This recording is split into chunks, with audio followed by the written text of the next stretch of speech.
খেতে বসে গেলাম। এই যে করলা ভাজি দেখতে পাচ্ছেন, আর একটু ভুড়ি নিছি, যেহেতু ভুড়িটা রান্না করছি খাবো না কেন, তাই না, একটু একটু খাওয়ার জন্যই করছি। আর দেখতেছি আবহাওয়াটা একটু ঠান্ডা ঠান্ডা, নাহলে খেতাম না। তো যাই হোক, আমি সকালে একটু তেঁতুল পানি খাইছি, শরীরটা মানে অতিরিক্ত গরম লাগতেছিল, যেন ভাবলাম যে খাই, ভালো লাগে আমার। তো যাই হোক, একটু খাওয়াটা শুরু করি। করলা এই যে দেখেন, আজকে অবশ্য আমার হেল্পিং হ্যান্ড করছে করলা ভাজি। তো সবার কেমন খাওয়া দাওয়া হচ্ছে, গরু গোস্ত ভুড়ি টুড়ি নিহারি জানাবেন। কোরবানিতে যতই আমরা গরম করি আর যতই বলি না কেন, খাওয়া কিন্তু হয়ে যায়, তাই না? আর আলহামদুলিল্লাহ, আল্লাহর রহমতে, আল্লাহর নামে কোরবান করা গোস্ত খাবো না কেন, খাবো। কিন্তু যেহেতু অনেক গরম, সাবধানে রয়েছে, খাবেন সবাই।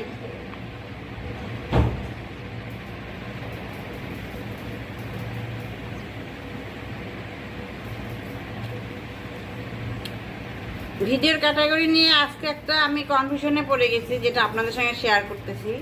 সেটা হচ্ছে যে অনেক সময় ডিজিটাল ক্রিয়েটাররা অনেক সময় বলে, বা অনেকেই বলে যে ক্যাটাগরি ঠিক রাখবেন। তো কন্টেন্ট ক্রিয়েটাররা তো সব কিছু নিয়েই ভিডিও কন্টেন্ট করতে পারে, তার তো নির্দিষ্ট কোনো ইয়ে থাকে না, সেটা যে কন্টেন্টই হোক। তো সে কিন্তু ডিজিটাল ক্রিয়েটার, কিন্তু সে আজকে একটু দেখলাম ফানি একটা ভিডিও করলো। হ্যাঁ, তো আমি কনফিউশনে পড়ছি যে তারা যদি ফানি ভিডিও করে তাহলে তো সেটা অন্য একটা ক্যাটাগরিতে চলে গেল, তাই না? ডিজিটালটা তো থাকলো না।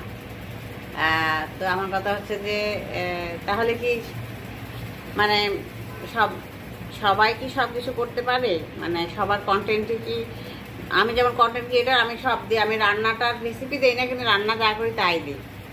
আবার কিছু কিছু ক্যাটাগরি আছে, যেমন মিউজিক নিয়ে যারা কাজ করে তারা শুধু গানই দিবে, কম্পোজ করে নিজের গান, বা অন্যজনের গান দিতে পারে কিনা সেটা জানি না, অনেক সময় নিজেরা কম্পোজ করে দেয়। আর ফ্যাশন যারা করে, ফ্যাশন তারা তো ফ্যাশন লাইফস্টাইলের, ফ্যাশন কী কী, ফ্যাশনের জন্য কী কী কিনলো, ড্রেস, ব্যাগ, এগুলো তারা শো করে, দেখায়, তো সেটা তো আলাদা। তো কুকিংয়ের রেসিপি যারা দেয়, রেসিপি, তারা কিন্তু রেসিপিটা তাদেরকে উল্লেখ করে দিতে হয়, তাই না? তো আমার কথা হচ্ছে যে আমরা নতুন যারা, আমরা কনফিউশনে পড়ি, যে অনেক সময় বলে যে ক্যাটাগরি ঠিক রাখবেন, এক ক্যাটাগরিতে বলবেন, সব করবেন কাজ, কিন্তু